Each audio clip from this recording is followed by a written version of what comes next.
Hello dear students. നമ്മൾ ഇന്ന് പഠിക്കാൻ പോകുന്നത് ഓപ്പറേഷണൽ സ്ട്രാറ്റജിയാണ്. നമ്മുടെ ഓപ്പറേഷൻസ് മാനേജ്മെൻറ്റിൻ്റെ ഒരു ഇൻട്രോ ആയിട്ട് നമ്മൾ കഴിഞ്ഞ ക്ലാസ്സിൽ ഏകദേശം ഒരുവിധം ഏരിയാസുകൾ നമ്മൾ കവർ ചെയ്തായിരുന്നു. നമ്മൾ ഇതിൻ്റെ സെക്കൻഡ് പാർട്ടായിട്ടാണ് ഇന്നത്തെ ക്ലാസ്സിൽ നമ്മൾ പഠിക്കാൻ പോകുന്നത്. അപ്പോൾ ആദ്യത്തെ ഏരിയാസ് കാണാത്തവർ ഈ ഒരു വീഡിയോ കണ്ടാൽ നിങ്ങൾക്ക് ടച്ച് മനസ്സിലാവില്ല. നിങ്ങൾ ആദ്യത്തെ ഒരു ഏരിയ കണ്ടിട്ട് വേണം ഈ ഒരു ഏരിയയിലോട്ട് കടക്കാൻ വേണ്ടിയിട്ട്. ഓക്കെ, നമ്മൾ ഏകദേശം ഒരുവിധം ഏരിയാസുകൾ കവർ ചെയ്തിട്ടുണ്ട്. നമ്മൾ ഇന്നത്തെ വീഡിയോയിൽ പഠിക്കാൻ പോകുന്നത് മെയിനായിട്ട് ഈ ഒരു ടോപ്പിക്കാണ്. പ്രോപ്പറായിട്ട് ഓരോ കാര്യങ്ങളും മനസ്സിലാക്കിയാൽ മാത്രമേ നമുക്ക് എന്താണ് ഓപ്പറേഷൻ സ്ട്രാറ്റജി എന്ന് മനസ്സിലാക്കാൻ വേണ്ടി പറ്റുള്ളൂ. ഓക്കെ, അപ്പോൾ ഓപ്പറേഷൻ സ്ട്രാറ്റജി അതൊരു ലോങ് ടേം പ്ലാൻ ആണ് that guides how an organisation manage its operations to achieve competitive priorities and business objectives.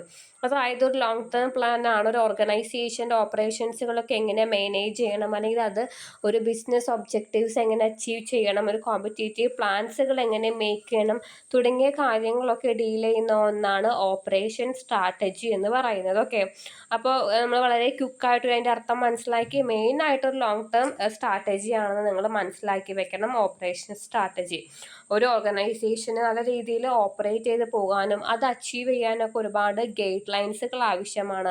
അതടങ്ങിയ ഒന്നാണ് ഓപ്പറേഷൻ സ്ട്രാറ്റജി എന്ന് പറയുന്നത്.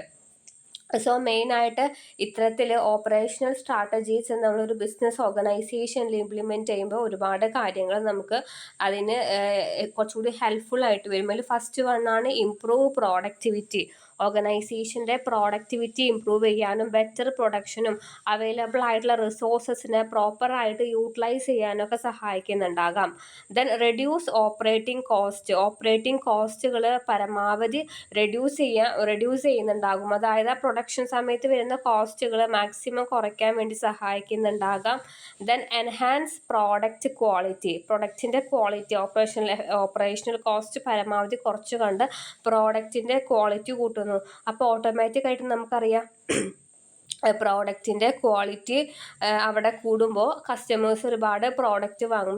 It also leads to customer satisfaction. അതുകൊണ്ട് തന്നെ കസ്റ്റമർ സാറ്റിസ്ഫാക്ഷൻ അവിടെ increase ആവാൻ വേണ്ടിയിട്ട് സഹായിക്കുന്നുണ്ടാകാം. അതുമൂലം ഓവറോൾ കോമ്പറ്റീറ്റീവ് അഡ്വാൻറ്റേജസ് അവിടെ അച്ചീവ് ചെയ്യാൻ വേണ്ടി സഹായിക്കും. അപ്പോൾ ഇത്രയാണ് മെയിനായിട്ട് ഓപ്പറേഷൻ സ്ട്രാറ്റജിയുടെ ഒബ്ജക്റ്റീവ്സ്. വളരെ സിംപ്ലിഫൈഡ് ആയിട്ട് പറയുന്നത് പോയിന്റ് പഠിച്ചാൽ മതിയാവും. പോയിന്റ് വെച്ചിട്ട് നിങ്ങൾ അതിൻ്റെ എക്സ്പ്ലനേഷൻ നിങ്ങളുടെ ഒരു ഓൺ ലാംഗ്വേജിൽ എഴുതിയാൽ മതിയാവും. ഓക്കെ, ഇനി നമുക്ക് ഇമ്പോർട്ടൻസ് നോക്കാം. ഓപ്പറേഷൻ സ്ട്രാറ്റജി യൂസ് ചെയ്യുന്ന മൂലമുണ്ടാകുന്ന അതിൻ്റെ ഇമ്പോർട്ടൻസുകൾ എന്തൊക്കെയാണെന്ന് നമുക്ക് നോക്കാം.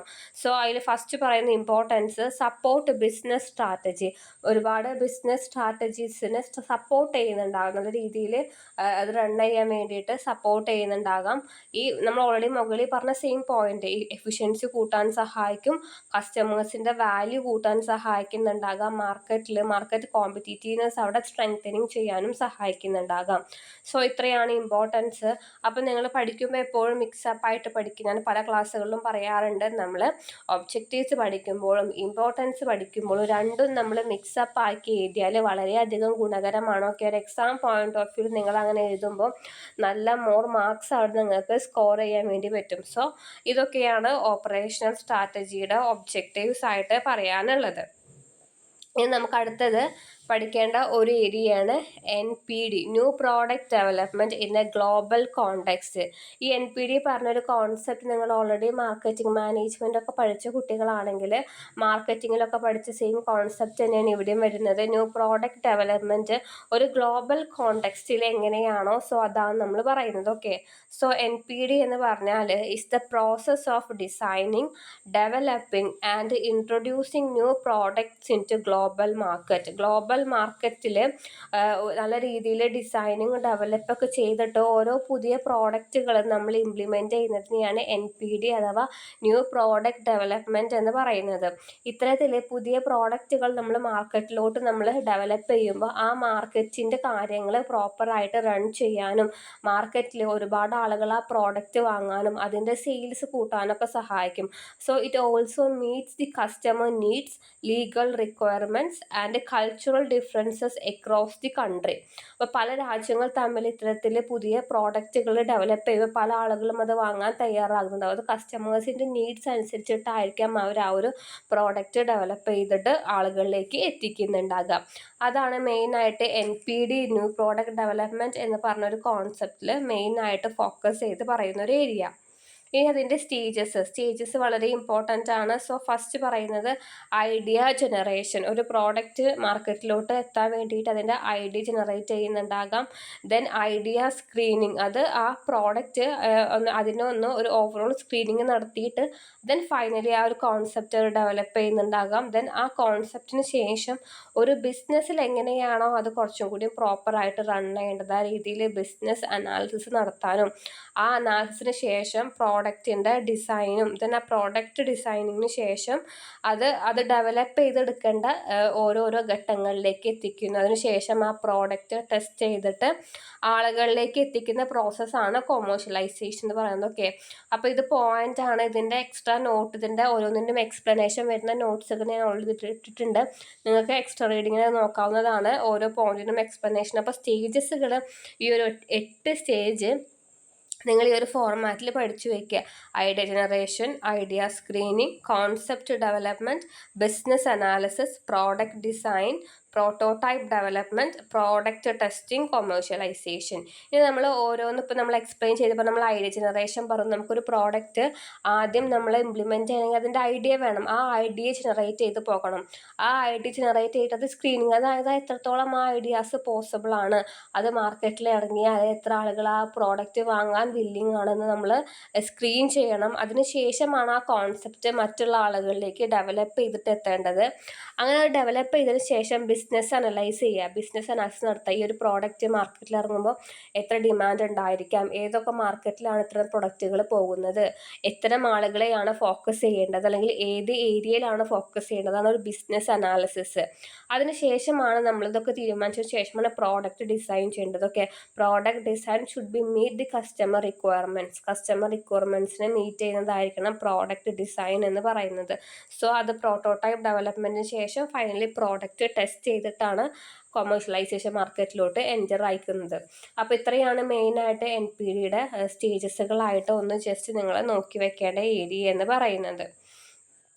ഇനി അടുത്തൊരു ഏരിയയാണ് മാനുഫാക്ചറബിലിറ്റി എന്ന് പറയുന്നത്. ഓക്കെ, മാനുഫാക്ചറബിലിറ്റി എന്ന് പറഞ്ഞാൽ മെയിനായിട്ട് അതിൻ്റെ അർത്ഥം വരുന്നത് ഒരു പ്രോഡക്റ്റ് മാനുഫാക്ചർ ചെയ്യുന്നത് വളരെ ഈസി ആയിട്ട് മാനുഫാക്ചർ ചെയ്യുന്ന ഒരു രീതിയാണ് മാനുഫാക്ചറബിലിറ്റി എന്ന് പറയുന്നത്. അതായത് ക്വാളിറ്റിയിൽ ഒരു കോംപ്രമൈസും ഇല്ലാതെ വളരെ ഈസി ആയിട്ട് ഇക്കോണമിക് ഫ്രണ്ട്ലി ആയിട്ട് എക്കോ ഫ്രണ്ട്ലി ആയിട്ട് നല്ല ക്വാളിറ്റി രീതിയിൽ മാനുഫാക്ചർ ചെയ്യുന്ന പ്രോസസ്സിന് നമ്മൾ മാനുഫാക്ചറബിലിറ്റി എന്നാണ് വിളിക്കുക. ഓക്കെ, അപ്പോൾ മാനുഫാക്ചറബിലിറ്റി refers to designing a product so that it can be manufactured easily, economically and efficiently without compromising quality.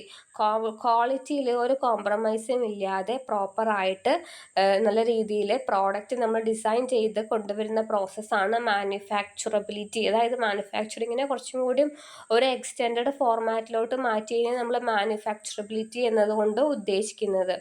So അതിൻ്റെ ഒബ്ജക്റ്റീവ്സ് പറയുകയാണെങ്കിൽ മാനുഫാക്ചറബിലിറ്റി മെയിനായിട്ട് പ്രൊഡക്ഷൻ കോസ്റ്റ് മാക്സിമം അവിടെ കുറയ്ക്കാൻ വേണ്ടി സഹായിക്കുന്നുണ്ടാകാം.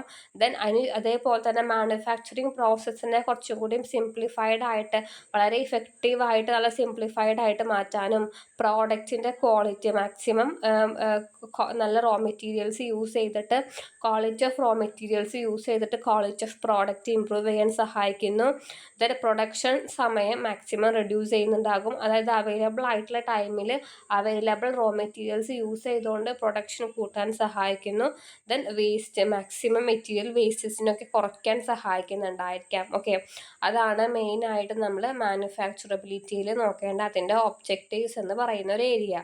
ഇനി അതിൻ്റെ ഭാഗമായിട്ട് വരുന്ന ഒന്നാണ് റിലയബിലിറ്റി എന്ന് പറയും. ഓക്കെ, റിലയബിലിറ്റി എന്ന് പറഞ്ഞാൽ is the ability of a product to perform its intended function consistently without failure for a specified period under normal operating conditions. Okay, അപ്പം നമ്മൾ ഇനി റിലയബിലിറ്റി എന്ന് പറഞ്ഞാൽ ഒരു പ്രോഡക്റ്റ് അല്ല, നമ്മൾ കൺസിസ്റ്റൻ്റ് ആയിട്ട് വാങ്ങുന്നുണ്ടെങ്കിൽ ആ ആൾക്കൊരു റിലയബിലിറ്റി ഉണ്ടാകും. അപ്പം പ്രോഡക്റ്റിൽ ഒരു ഫെയിലിയേഴ്സും ഇല്ലാതെ ഒരു നോർമൽ രീതിയിൽ ആളുകൾ കൺസിസ്റ്റൻ്റ് ആയിട്ട് അവിടെ യൂസ് ചെയ്യാൻ പറ്റുന്നുണ്ടെങ്കിൽ that is reliability, ability of a product to perform its function consistently. That is reliability. Consistent ആയിട്ട് ആ പ്രോഡക്റ്റിൻ്റെ വിശ്വാസം മൂലം ആളുകൾ അത് വാങ്ങാൻ വില്ലിങ് ആണെങ്കിൽ it is A part of reliability. Okay, അതാണ് റിലയബിലിറ്റിയിൽ പറയുന്നത്. ഇനി അതിൻ്റെ റിലയബിലിറ്റീൻ്റെ ഇമ്പോർട്ടൻറ്റ് പോയിന്റ്സ് എന്ന് പറഞ്ഞാൽ സെയിം നമ്മൾ ഓൾറെഡി മുകളിൽ ഡിസ്കസ് ചെയ്ത പോയിന്റ്, കസ്റ്റമേഴ്സിൻ്റെ സാറ്റിസ്ഫാക്ഷൻ കൂട്ടാനും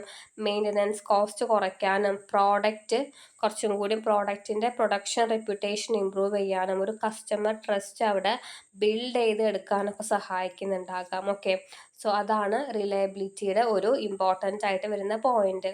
സോ നിങ്ങൾ ടെക്സ്റ്റ് ബുക്കിലൊക്കെ കുറച്ചുകൂടി വാസ്റ്റ് ആയിട്ടാവും നമ്മൾ ഓരോ ടോപ്പിക്കിനെയും വളരെ സിംപ്ലിഫൈഡ് ആയിട്ടാണ് ഇവിടെ പറഞ്ഞു പോകുന്നത്. സോ ഇത്രയും ഏരിയാസുകൾ നിങ്ങൾ നല്ല രീതിയിൽ ഫോക്കസ് ചെയ്തുകൊണ്ട് തന്നെ പഠിച്ചെടുക്കുക.